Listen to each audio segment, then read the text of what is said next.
Hello everyone, welcome to our channel trade with Mahesh.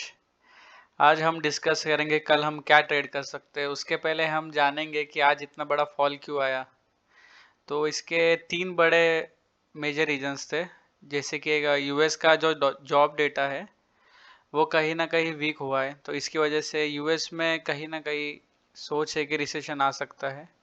और second है कि जापान के बैंक्स ने रेट हाइक किया है। जैसे कि हमारे यहाँ पे आरबीआई होता है, वहाँ पे जापान में भी उनका एक खुद की एंटिटी होती है। जनरली जापान जो है वो रेट हाइक नहीं करता। 17 साल में सिर्फ दूसरी बार किया है, तो इसकी वजह से फियर कहीं ना कहीं बढ़ गया है। और तीसरा जो इम्पोर्टेंट रीज़न है वो है ईरान इजराइल वॉर की अनसर्टेनिटी। तो इसकी वजह से पूरा ग्लोबल सेल ऑफ हो गया है। और बड़े जो इन्वेस्टर्स हैं जैसे कि वॉरेन बफे वगैरह, वो भी सेल ऑफ कर रहे हैं। इसकी वजह से मार्केट में कहीं ना कहीं नेगेटिविटी है, और हम भी एक लाइन में एक आगे जा रहे थे, बढ़ रहे थे नॉन स्टॉप। तो एक कहीं ना कहीं प्रॉफिट बुकिंग आई है। तो चलिए कल के लिए हम देखते हैं क्या ट्रेड कर सकते हैं। तो यहाँ पे निफ्टी 50 के हम लेवल्स देखते हैं। एक्चुअली कल लेवल्स पे हम ट्रेड नहीं कर सकते, क्योंकि विक्स इतना बढ़ चुका है। आज 42% से ये अप है।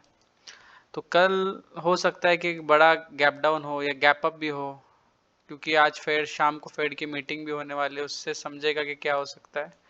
तो सबसे कल के लिए बेस्ट स्ट्रैटेजी यही है कि जो भी पहले आधे घंटे का हाई या लो हो उसको हम मार करेंगे। जैसे कि फॉर एग्जांपल मैं बता दूँ आज का पहले आधे घंटे का हाई और लो। तो यहाँ पे हम 30 मिनट्स खोल के चलते हैं, ठीक है। तो ये रहा आज का हाई और ये लो फर्स्ट 30 मिनट्स का।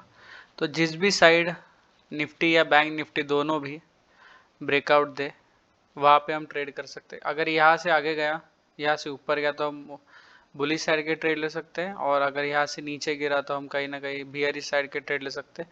और स्ट्रिक्ट स्टॉप लॉस लेना बहुत ज़रूरी है ऐसे, क्योंकि वॉलेटिलिटी बहुत हाई है, कहीं से भी स्टॉप लॉस लग सकता है।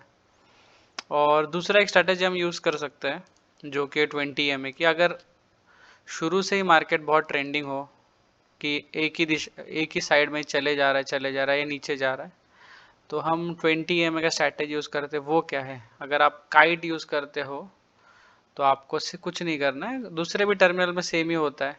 किसी में स्टडीज लिखा होता है या किसी टर्मिनल में एफएक्स करके लिखा होता है, जहाँ पे हम इंडिकेटर लगा सकते हैं। तो वैसे हमें क्लिक करना है, जैसे कि यहाँ पे मैं कर रहा हूँ। और यहाँ पे जो है ये मैं कट कर देता हूँ, ठीक है।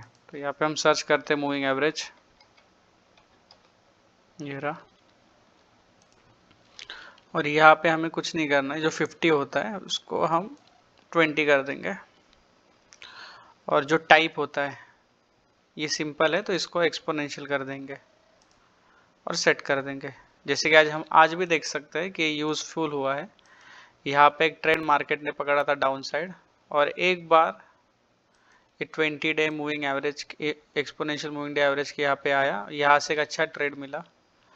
तो ऐसा हम कल भी प्ले कर सकते हैं, बस सिर्फ फर्स्ट ही टाइम करना। सेकेंड टाइम अगर फिर से ये टच हो रहा है तो हो सकता है कि ये फेक ब्रेकआउट हो।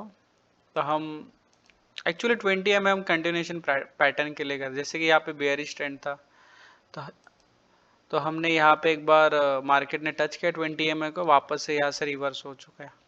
तो वैसे अगर कल by chance market gap up खुला, और गैप अप खुलने के बाद बहुत ट्रेंडिंग मार्केट चल रहा है ऊपर, यानी कि सिर्फ चलते ही जा रहा है, चलते ही जा रहा है, तो हम इसको हम फॉलो कर सकते हैं। जैसे बैंक निफ्टी में 50-60 पॉइंट का स्टॉप लॉस लेके 100 to 150 पॉइंट्स का टारगेट आराम से आ सकता है। और निफ्टी में भी हम 30 पॉइंट्स का अगर स्टॉप लॉस ले और 60 पॉइंट्स का टारगेट रखें तो ये गेटेबल है। पर हमें याद रखना होगा कि ओवर ट्रेड नहीं करना है हमें इस सिचुएशन में, और स्टॉप लॉस को मेंटेन करना है और टारगेट्स लेना, क्योंकि टारगेट्स अच्छे हो गए, टारगेट अच्छे अच्छे मिलेंगे। उसको भी अगर बड़े टारगेट्स आपको मिल रहे तो ट्रेल करते जाना। वेट मत करना कि आज मैं 1000 पॉइंट ही ले लूँगा, ये कर लूँगा, तो ऐसे नहीं होने वाला है। एक प्रोसेस होता है, ट्रेल करते करते आप बड़े पॉइंट्स जरूर कैप्चर कर सकते हैं। और जैसे कि ये इंडिया विक्स है, इसके बारे में बहुत सारे मिथ्स है और बहुत सारे जो रूल्स है लोगों को पता नहीं है। तो कल मैं इसके बारे में भी वीडियो बनाऊंगा, तो वो भी देखना ज़रूर। आज के लिए बस इतना ही। थैंक यू, धन्यवाद। और सब्सक्राइब ज़रूर कीजिए, आप सब्सक्राइब नहीं कर रहे हो, और लाइक भी कीजिए। Bye bye.